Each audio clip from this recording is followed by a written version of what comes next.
Bienvenidos a la serie de podcast de formación del programa Aula para accionistas de CaixaBank.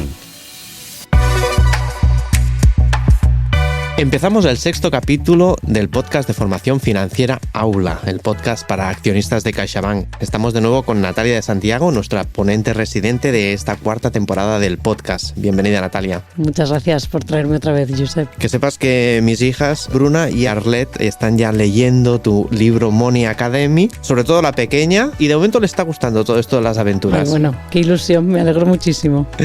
Un placer que nos vuelvas a iluminar el camino de las finanzas personales. Soy Josep Lob, responsable de formación para accionistas en CaixaBank. Empezamos.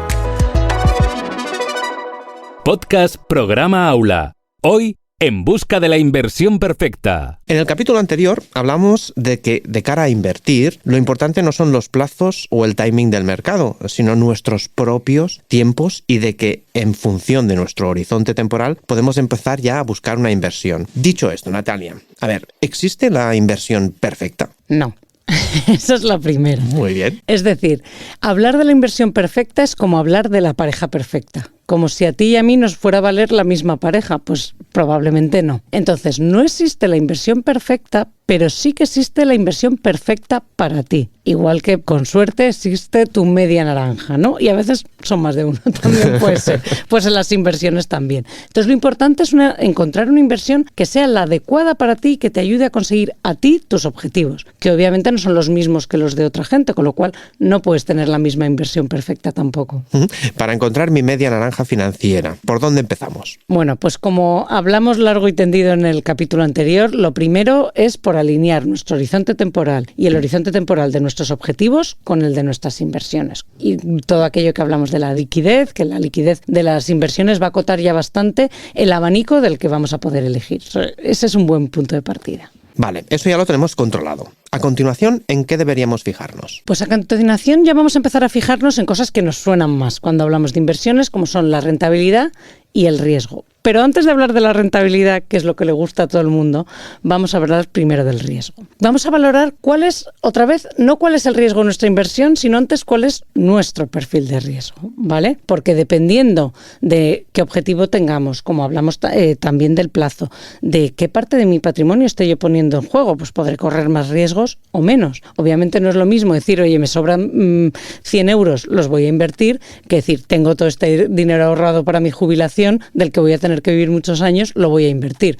Obviamente no es el mismo perfil de riesgo en un caso con otro. Con lo cual introducimos esta nueva variable, ¿no? Si ya hablábamos de la liquidez, ahora vamos a pasar a valorar cuál es nuestro perfil de riesgo. De acuerdo, Natalia, pero entonces, ¿qué datos son los que determinan nuestro perfil de riesgo objetivo? Primero vamos a tener dos tipos de perfil de riesgo, como bien has dicho, el objetivo y el subjetivo. Y el objetivo es el que se mide con números, o sea, el que es fácil, ¿no? No es una valoración cualitativa, sino que es cuantitativa. ¿Y de qué va a depender? Pues de nuestro horizonte temporal, como venimos diciendo 20 veces, de nuestros ingresos. No es lo mismo ganar muchísimo que ganar poco, pues nos va a permitir correr más riesgos o menos. De la parte, como había dicho antes, de nuestros patrimonio que estoy invirtiendo. No va a ser lo mismo si estoy invirtiendo una parte muy pequeña, pues puedo correr más riesgos, porque si lo pierdo tampoco pasa tanto, mientras que si estoy invirtiendo una parte importante de mi patrimonio, pues hombre, ahí ya tengo que tener un poco de ojo. Entonces, estos son una serie de criterios objetivos que van a determinar si mi perfil es conservador,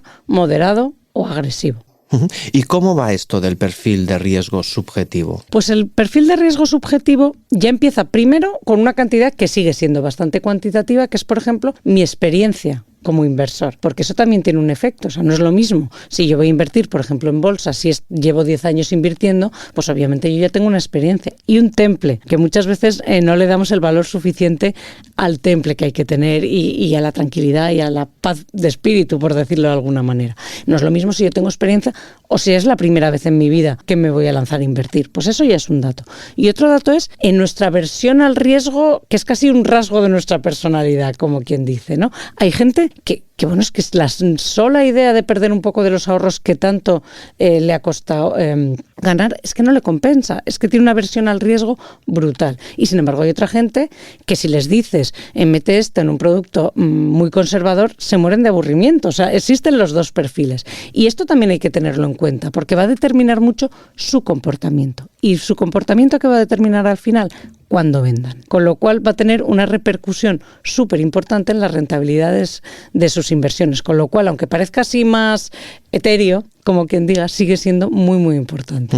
¿Y qué pasa si tengo productos que no se adecuan a mi perfil de riesgo? Pues tienes dos problemas principales. El primero y el más importante es que puedes tomar decisiones equivocadas. Es decir, como si tú tienes un perfil de riesgo muy conservador y de repente inviertes en un producto muy arriesgado, pues es muy posible que en algún vaivén del mercado te asustes y vendas. Presa del pánico y realizas esa pérdida. Eso ya no tiene marcha atrás. Pues eso es un problema de haber tenido una inversión que no estaba ajustada a tu perfil de riesgo.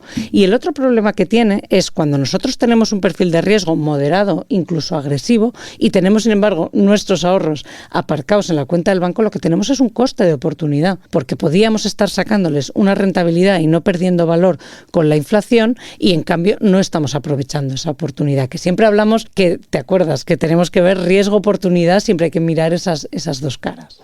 Pero esto de definir el perfil de riesgo, ¿lo tenemos que hacer nosotros? Bueno, pues por suerte no, porque diréis, ¿y cómo empiezo? ¿Y cuántas preguntas me hago? Pues esto está muy estandarizado, por suerte, esto ha avanzado mucho, y entonces ahora mismo, de acuerdo a la regulación europea, cada vez que tú vayas a un banco, a una gestora, a cualquier proveedor de inversiones, te va a hacer un test de idoneidad. ¿Y qué va a hacer con ese test de idoneidad? Precisamente medir tu perfil de riesgo, tanto subjetivo como objetivo. Y con eso van a dar un perfil de riesgo máximo y no te van a ofrecer ningún producto que supere tu perfil de riesgo. Entonces esto es un poco como lo del grupo sanguíneo, ¿no? Cada uno tiene uno, el A, el B, negativo. Sí, pero con peros. ¿Por qué? Porque tu perfil de riesgo puede evolucionar. Y esto es muy importante y tampoco muchas veces lo tenemos en cuenta. Puede evolucionar igual. Tanto el objetivo como el subjetivo. El objetivo puede evolucionar porque tus circunstancias cambian. O sea, sin ir más lejos, el horizonte temporal cambia con la edad. Es decir, cuando tú vas cumpliendo años, pues el horizonte temporal de la mayoría de tus decisiones cambian. Y además pueden cambiar tus circunstancias, para bien y para mal. Puedes tener de repente más dinero, menos, puedes heredar, puedes que te suban el sueldo, en fin. O sea, que tu perfil de riesgo objetivo puede variar, pero es que el subjetivo también puede variar, porque tú puedes ir adquiriendo experiencia y que esa aversión al riesgo de la que hablábamos se vaya reduciendo. Es decir, que tú antes te asustabas con nada, pero al haber ido invirtiendo y haber ido cogiendo práctica, pues de repente tienes más temple, con lo cual tu perfil de riesgo está cambiando. Y por desgracia también puede cambiar para mal. Hay gente que cuando se pega un susto, pues de repente se vuelve mucho más conservadora también. O sea que esto hay que tenerlo en cuenta. Resumiendo en un minuto, es importante conocer nuestro perfil de riesgo. ¿Por qué? Pues porque nos va a ayudar a elegir las inversiones que son perfectas para nosotros, las que más nos convienen a nosotros. Porque, como bien hemos dicho, no hay una inversión perfecta. Sí, en general no existe el unicornio, pero sí existe la inversión perfecta para nosotros en cada momento. Y luego tendremos que ver nuestro perfil de riesgo objetivo, el cuánto riesgo nos podemos permitir correr de acuerdo a nuestros números, y el subjetivo, con cuánto riesgo puedo yo seguir durmiendo tranquilo sin tomar decisiones precipitadas que muchas veces pueden ser equivocadas. Y luego siempre tener en cuenta que el perfil de riesgo puede cambiar con el tiempo, puede evolucionar. Y esto hay que tenerlo muy en cuenta porque es peligroso tener inversiones que no se adecúen a tu perfil de riesgo, porque te pueden llevar a tomar decisiones equivocadas y a tener pérdidas innecesarias, y también puede representar un coste de oportunidad. Perfecto, Natalia. Pues cerramos este 6º episodio del podcast de Formación Financiera Aula. El próximo episodio hablaremos de cómo evaluar el riesgo de una inversión y hablaremos del riesgo no sistemático. Esto del riesgo no sistemático... Esto suena muy técnico, pero no lo es tanto. Así que vamos a ver que lo vamos a entender facilísimo. Gracias, Natalia. A vosotros, un placer. Recordad que podéis seguirnos a través de las principales plataformas como Spotify, iVoox y Google y Apple Podcast. En CaixaBank no nos hacemos responsables de la opinión de los expertos y colaboradores, ni nos identificamos necesariamente con sus opiniones proporcionadas en estos podcasts.